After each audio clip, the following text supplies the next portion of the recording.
होता कभी इनकार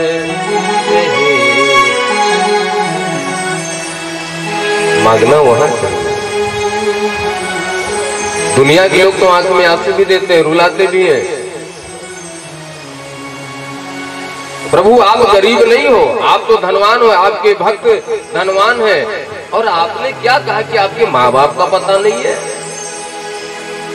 जगता मधीसो,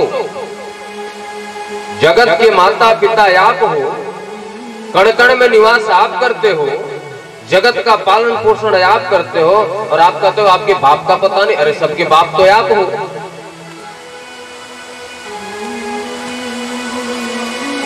और आप कहते हैं आपके बाप का पता नहीं। बोले देवी में तो विनोद, अरे ऐसे विनोद होता है? ये कोई विनोद है?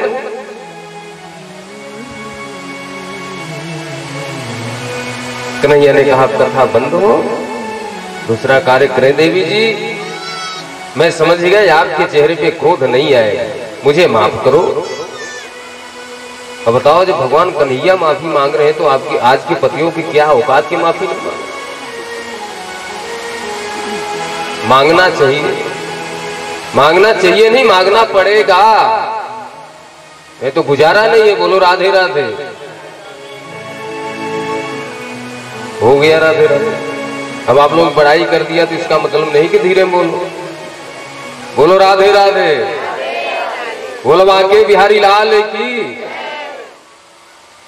महाराज कन्हैया के पौत्र के विवाह का वर्णन करते हैं सुखदेव जी महाराज। बाणासुर की पत्नी उषा का मिलन अनिरुद्ध के साथ हुआ। उषा का विवाह अनिरुद्ध जी के साथ जो प्रद्युम्न के सुपुत्र हैं। बाणासुर शिव भगवान का बहुत बड़ा भक्त है। महाराज भोलेनाथ बाणासुर की तरफ से लड़ाई करने के लिए आए। इधर से कन्हैया जा रहे हैं अपने पौत्र की रक्षा करने के लिए। भयानक युद्ध हुआ। भगवान भोलेनाथ ने देखा मेरे गोविंद आए हुए हैं, तो अपने गोविंद से कैसे युद्ध करें, दिखावे के लिए बाण चला रहे हैं। भाई पक्ष भी तो लेना है अपने भक्त का, लेकिन हृदय में तो राम ही बैठे हुए हैं। तो ऐसा लग रहा है कि बस फॉर्मेलिटी अदा कर रहे हैं भोलेनाथ। कन्हैया ने कहा कि ज्यादा देर नाटक न करो, समर्पण करो, हम लोग अपना काम करें, आगे का कार्य देखा जाए।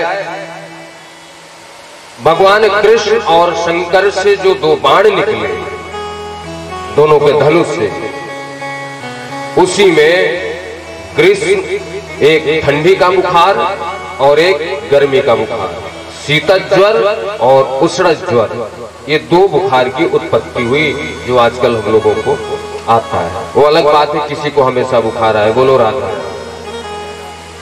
आता है किसी किसी को, जनरल बात है। कोई काम करने को कह दो तो बुखार आ जाएगा उनको।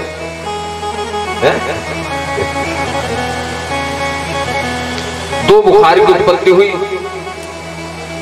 शंकर जी ने समर्पण किया। उषा के साथ अनिरुद्ध का विवाह हुआ। भगवान के पुत्र का विवाह और पुत्र के पुत्र का विवाह। कन्हैया हो गए नाती पोता वाले। इतना बड़ा परिवार है, इतने बाल बच्चे हैं। बच्चों को स्कूल में क्यों भेजा जाता है, गुरुकुल में क्यों भेजा जाता है? क्योंकि माँ बाप के दुलार प्यार के आगे माँ बाप की डांट उनके समझ में नहीं आती, इसलिए स्कूल में भेजा जाता है ताकि पढ़े लिखे। कन्हैया ने विचार किया कि हमारे बच्चों को अच्छी शिक्षा मिलनी चाहिए, सत्संग मिलना चाहिए, भजन मिलना चाहिए। तो अपने बालकों से कन्हैया ने कहा कि बेटा आज हम लोग वन में भ्रमण करने चलते हैं, कोई संत मिल जाएगा, कथा प्रवचन हम लोग सुन लेंगे। अपने बालकों को लेकर के आज वन में भ्रमण करने निकले। कुछ आगे गए तो उनको प्यास लगी। अपने पुत्रों से कन्हैया ने कहा कि बेटा जल की व्यवस्था करो।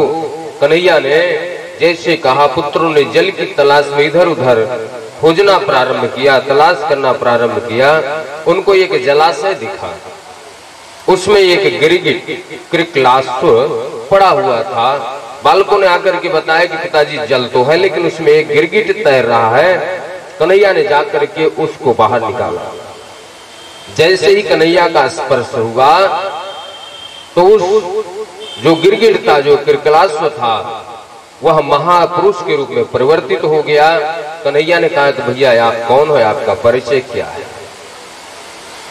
उस महापुरुष ने अपना परिचय बताया। प्रभु, यदि दानियों का आप नाम सुने होंगे तो दानियों में सर्वप्रथम मेरा नाम आता है।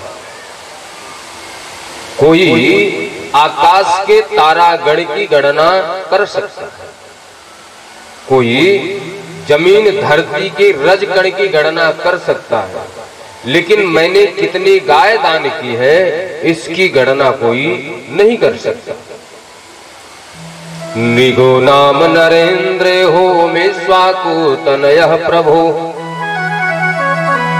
दानी स्वाख्यायमान सो यदि ते कर्णम स्पृशम। तो आपने, मेरा नाम राजा नृग है, आपने इतना दान किया जिसकी गणना कोई नहीं कर सकता। इतने बड़े दानी, इतने बड़े धर्मात्मा, इसके बाद भी आप गिरगिट बने पड़े हैं। ये रहस्य क्या है? बोले प्रभु, हिनस्ति भीष्मतारं बहिन रथिं प्रशाम्यते, कूलम शव समूलम दहति ब्रह्म स्वराणि पावक। विष पान करने से वही मरता है जो विष पान करता है, लेकिन एक सच्चे संत का, एक सच्चे भक्त का, एक ऋषि का, एक सच्चे वेद पाठी ब्राह्मण का अपमान करने से एक व्यक्ति का नहीं अपितु उस पूरे वंश का नाश हो जाता है। मैंने एक ब्राह्मण देवता को पूर्व जन्म में गाय दान की, वह गाय उनके गौशाले से छूट करके मेरे गौशाला में आ गई। उसी गाय को मैंने दूसरे ब्राह्मण देवता को दान किया। दूसरे वाले ब्राह्मण देवता गाय को लेकर के जा रहे थे, पहले वाले ब्राह्मण देवता मिल गए, दोनों में झगड़ा हो गई। गाय तो मेरी है, मेरे पास दोनों आए। मुझे इतना अहंकार था कि मेरे पास इतनी गाय हैं। मैंने डांट करके उनको कहा, क्यों आपस में लड़ते हो, मेरे पास बहुत सारी गाय हैं, मैं तुम्हें और गाय दे दूंगा। ब्राह्मणों ने कहा कि राजन, तुम दान करने का अहंकार करते हो, सही न्याय नहीं कर सकते। एक तरफ भक्त बने हुए, दूसरे तरफ अहंकार दिखाते हो, अपना रंग बदलते हो। तुम जाओ रंग बदलते हो, गिरगिट हो।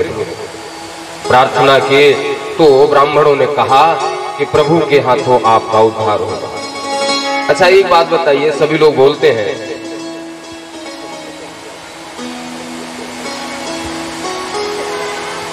बोलते हैं कि हमारे सनातन धर्म में ऋषियों ने श्राप दिया है? डांट दिया, श्राप दे दिया, जल जाओ, मर जाओ, ये हो जाओ, फलान हो जाओ, ढिकान हो जाओ। लेकिन उस श्राप से क्या उस जीव को नरक की प्राप्ति हुई या स्वर्ग की प्राप्ति हुई? समझना अपना बात। यदि किसी वेद पाठी ब्राह्मण ने श्राप दिया, किसी ऋषि मुनि ने श्राप दिया, तो उस श्राप से वह जीव, वह राजा, वह जड़, वह चेतन नरक को गया या प्रभु के धाम को गया? प्रभु के धाम को गया। इसका मतलब श्राप नहीं, वो वरदान था कि नहीं? ठीक उसी प्रकार जैसे छोटे बच्चे को माँ बाप डांटते हैं, छड़ी उठाते हैं, तो बच्चे को बुरा लगता है, लेकिन वह उनके उसके जीवन को बनाने के लिए उसको डांटते हैं। आज महाराज राजा नृग कहते हैं कि मैंने सही न्याय नहीं किया, ब्राह्मणों ने श्राप दिया, मेरे पूरे वंश का नाश हो गया। महाराज नाश क्या कहूं, आज मैं ब्राह्मणों की कृपा मानता हूं। ऐसे तो आपका जीवन में दर्शन नहीं होता। ब्राह्मणों के श्राप के कारण आज साक्षात गोविंद के हाथों मेरा उद्धार हुआ। बोल बांके बिहारी लाल की। महाराज राजा नृप के माध्यम से भगवान गोविंद कहते हैं, स्वदत्तः परदत्तां ब्रह्म वृत्ति हरच्यः